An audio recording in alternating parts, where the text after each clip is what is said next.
right now at 10. Holy shit, right there on the ground. The big country gets hit with severe weather with golf ball size hail and strong winds. Oh my gosh. In Stamford, a tornado touches ground and the twister is captured on camera. We were there and have the details. It was even more devastating, almost like a knife in the back, when we heard that Stephen was a suspect. And a family is brokenhearted after losing their family member and learning his second cousin was arrested. How his arrest was all a mistake. Getting the facts right and alerting you to weather danger. This is KTEX's News at 10. Well, we have a lot to get to on a busy night, but first we would take a look at our weather situation right now. Good evening, everyone. I'm George Levesque. Thanks for getting your news with us. And I'm Veronica Soto. Another round of severe weather has new warnings and watches issued for many of us. KTEX's Chief Meteorologist Mark Rowlett joins us with a look at your weather here. That's right. We are looking at a line of strong storms that has a history of producing damaging wind gusts. We had a wind gust reported about an hour ago southwest of Sweetwater of 71 miles per hour. Sweetwater Airport reported a wind gust of 56 miles per hour. And this is moving right here into the Anson, Abilene area here in just the next couple of minutes. It's a fast moving line of storms producing straight line possible damaging winds. Now, earlier we had some tornado warnings that were in effect here, especially for Nolan County into the northwest part of Taylor County for some rotation that was showing up in this line of storms. That rotation has weakened enough now that the National Weather Service has not reissued that tornado warning. It was all Doppler indicated. We did not have any reports of a tornado on the ground with this line of storms racing on to the east. But we do have severe thunderstorm warnings in effect until 10:45, pretty much from Jones County through Taylor County all the way down into Reynolds County. And that's where the tornado warning was about a few minutes ago, but that has been allowed to expire. But what we're concerned about is straight line damaging winds that could gust as high as 70 miles per hour, but you can almost count on 50 to 60 mile per hour wind gust with this line of storms now moving into Merkel, knocking on the door of Anson. Going to be in Abilene probably here in about 10 to 15 minutes, depending on what part of town you're in. And also it's moving into Winters, Ballinger. Actually, you're seeing an outflow boundary ahead of that causing some gusty winds, but I think you're also going to get strong straight line damaging winds through Reynolds County as well. Backing out, kind of this condensed line of storms from Anson down to Ballinger is the one we're concerned about at the moment. We're also tracking additional storms passing across the southern part of Tom Green County that could bring some gusty winds and hail to Concho and McCulloch counties here over the next couple of hours. But here are the warning situations, Jones and Taylor and into Reynolds County in effect until 10:45. We have a new severe thunderstorm watch that covers much of our area through 4 a.m. tomorrow morning. But the way this line is moving through, I think it'll be out probably about 1 or 2 moving out of our eastern area. Still a tornado watch in effect for our extreme northern counties until 11 o'clock this evening. So we are looking at that line of storms racing on through. Brace yourself for some strong straight line winds.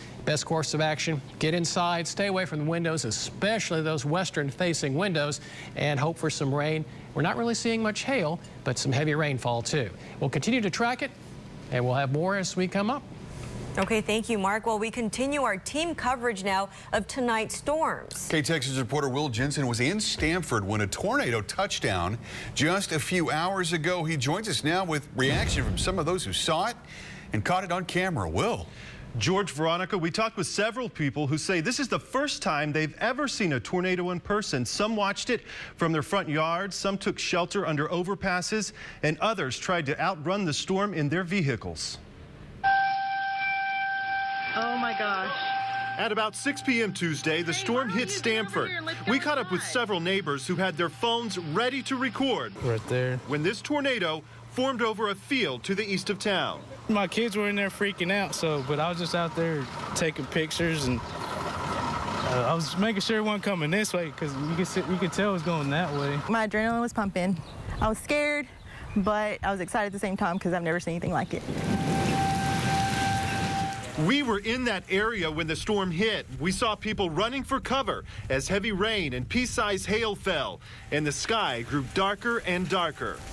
We're here on Highway 277 in between Haskell and Stamford.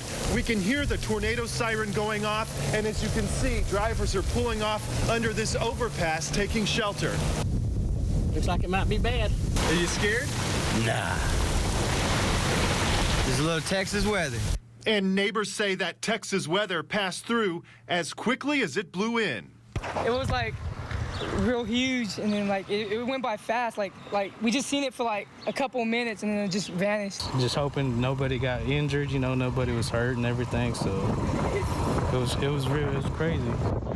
I don't think so. And we checked with the Haskell County Sheriff's Office. They say they have not received any reports of damage or injuries from that storm. Some good news there. Veronica. Thank you, Will. At least 2 people are confirmed dead and another seriously injured after a single vehicle rollover accident at FM 600 and County Road 337 just north of Anson. It happened just before 4 this afternoon. 2 people in a car were declared dead on the scene. 1 person was flown to the hospital. DPS is investigating. We still don't know if this was weather related. 2 men are behind bars, another man set free as Hamlin police begin to unravel Sunday's murder. 58-year-old Lupe Romero was shot at his home in the 600 block of Northeast Avenue B. Police arrested this man. This is 24-year-old Oscar Rene Villarreal, Romero's roommate. They also arrested another suspect in connection to the murder, but are not identifying them at this time. Charges have been dropped for Romero's second cousin, Steven Ledesma, who was initially accused of Romero's murder. KTX's reporter Natalie Martinez sat down with his family after Ledesma was released. The Ledesma family gathered Tuesday in relief that 18-year-old Steven Ledesma was released from jail 2 days after he was arrested for the murder of his second cousin, Lupe Romero. It was absolutely devastating. It was devastating when we got the call about Weddle, that he had been shot and killed. And then it was even more devastating, almost like a knife in the back, when we heard that Steven was a suspect. Romero was found early Sunday morning with a gunshot wound to the right side of his body and then transported to the hospital where he later died. Hamlin police say the only witness was Oscar Villarreal, who falsely identified Ledesma as a suspect. And I was just heartbroken. There was no other way to put it. It just tore me up. I knew he didn't do it. Ledesma's grandmother, Connie Hansen, says there's no way Ledesma could have done it because he was with her the morning of the shooting. She also says regardless of whatever arguments Ledesma and Romero may have had, at the end of the day, they were family. And now that Ledesma's name is cleared, his stepmother says the family can grieve Romero's loss. We want to say rest in peace, Weddle. He will be missed dearly. And thank you to all the law enforcement for getting it right. Reporting in Jones County, Natalie Martinez, KTXS News. The Ledesma family says they are preparing a memorial service in the upcoming days. We'll update you when we know more. A woman in Abilene is found guilty today for starving her baby to the point of near death. A jury found Evangelia Mayhall intentionally starved her 4-month-old baby girl, making it a first-degree felony. The verdict was handed down during the second day of trial. CPS investigators and a doctor testified that Mayhall didn't adequately feed her child. Mayhall could face anywhere from 5 to 99 years in jail. She will be sentenced tomorrow. An Abilene woman allegedly whipped her child repeatedly with a phone charger cord. Investigators say 29-year-old Dominic Green's 10-year-old son came to school with welts on his arms and back. Some scars on the child's body were older abrasions, they say. Some still had scabs. We checked the court documents. Green had been charged with injury to a child. Her bond was set at $10,000. She is now out on bond. An Abilene man is behind bars after having sex with a 13-year-old girl and getting her pregnant. 26-year-old Daniel Esparza was booked into the Taylor County Jail on Monday on a $100,000 bond. According to court documents, Esparza was in a sexual relationship with the girl back in April of 2016. The teen gave birth in March of this year. DNA results indicate that Esparza is the father. The Brownwood City Council passing a resolution today to suspend a proposed electric electric rate increase. Encore Electric Delivery Company submitted an application nearly 2 weeks ago with the Texas Public Utilities Commission, the PUC. It states they want to increase transmission and distribution rates. Encore's last rate hike came in 2011. The proposed hike would increase monthly rates by $6.68 on average for each residential customer. Brownwood joined several other cities in a steering committee to take a second look at the hike. It's about 156 cities that are members, and what they will do is they have experts that will analyze the rate increase request of Encore and decide whether or not their rate request is reasonable or not. Other cities joining Brownwood in the fight around here was Breckenridge, Early, Ranger, Snyder, and Sweetwater as well. Tonight was the annual Spell Abilene Spelling Bee. Spell Abilene is the biggest fundraiser for the Adult Literacy Council, which offers support services for adult education like GED programs. Members from the Rotary Club, Chamber of Commerce, Reporter News, and even some of us here at K-Texas News took part. When we were down, a team member, K-Texas, got some help from the Reporter News and took home the first prize. And the winning word, believe it or not, George, you were there? Yeah, paraphernalia. And figures it would be something that we would have read in a police report and was able to get that right. But we've been doing this for 20 some odd years, and it's the first time I think the K-Texas ever won, so we got to give congratulations where it's due. Yeah, and Andrew was great there, one of our producers, and yeah, he was very Dynamic duo. There you are. You were in a good place, I tell you. It was busy around here. We were still tracking storms this afternoon, and we're still tracking them right now. A broken line of strong storms that could be producing some straight-line damaging winds. We do have severe thunderstorm warnings in effect for Taylor, Fisher, and Reynolds County for possible 60-mile-per-hour wind gusts. We'll have your forecast coming up next. All right, thank you, Mark. A Texas-based chain store announcing the closure of more than 100 locations nationwide. 3 of those stores could be right here in Abilene. We'll tell you what we've learned. Getting the facts right and alerting you to weather danger. You're watching K-Texas News at 10 with George LeFang, Veronica Soto, Mark Rowlett. Alerting you to weather danger.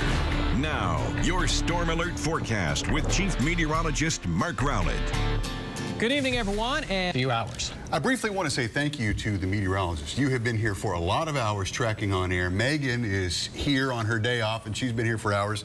And Melissa, our morning meteorologist, is asleep in her room over there to try to get some sleep. Well, she was here for much of the evening, and she's trying to get a little rest so she can be at least one eye open tomorrow morning. We thank all 3 of you. Yeah, you're going to be without a voice tomorrow because not only have you been on air, but you've also been on Facebook. So, yeah, thank you, Well, you do what you have to do. You do.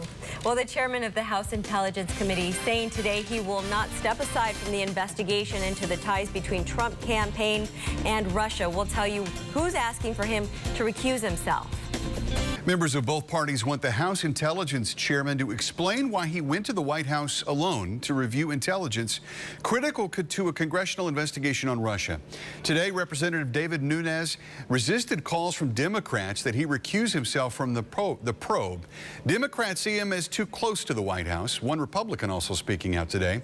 But House Speaker Paul Ryan says he still has confidence in Nunes and that the embattled committee chairman said there would be no reason for him to step aside. We're doing a very thorough job on this investigation. As you know, this Russia issue, we have been on it for many, many years, and so we'll continue to be on the issue. A spokesman for Nunes said the congressman went to the White House because the classified documents still belonged to the executive branch and couldn't be moved. Democrats say they should have been invited and briefed on the same specifics, and they say they still haven't seen the material. The future may be somewhat uncertain for Abilene's 3 GameStop stores. The Texas-based company announced this week that it will be closing more than 100 retail stores. We called Abilene's local GameStops, where staff had no comment on the announcement. K-Texas also reached out to GameStop Director of Media Relations, but we have yet to hear back. GameStop currently operates 4,400 stores in the U.S. Evan Nimick is here with sports, and we've got the Cowboys in sports today. Some big Cowboy news. One veteran player staying with the team for a while. It's not Tony Romo. All right, so don't worry about that. Also, ACU, their head women's basketball coach getting a big honor. We'll have all the details coming up in sports. Now sports with Evan Nimick. After the Dallas Cowboys Central and Albany beats Holly 10-7, the Lions are now 2-0 in District 8 2A. And congrats to Coach Goodenough on that big honor, national award. Yeah, congratulations to her. And I guess if you were playing outdoors, I guess extreme sports, right? Yeah, a little bit, yeah. Extreme, and you know, our thoughts are with all those teams as they travel back. Right. Be careful out there. We hope they're safe. Yeah. All right, when we come back, we're going to take another look at that severe weather that spawned this tornado, among others, tonight. Stick around. Welcome back, everyone. We're tracking this line of strong storms moving east. We have a severe thunderstorm watch in effect for much of our region until 4 a.m. Yeah, we can hear those wind gusts outside from here in the studio. We do hope you stay safe. Thanks for watching us at K-Texas News at 10. And don't forget, if you hear something, tune in. Mark will have you covered tonight. Thanks for getting your news with us. Jimmy Kimmel is next. Good night.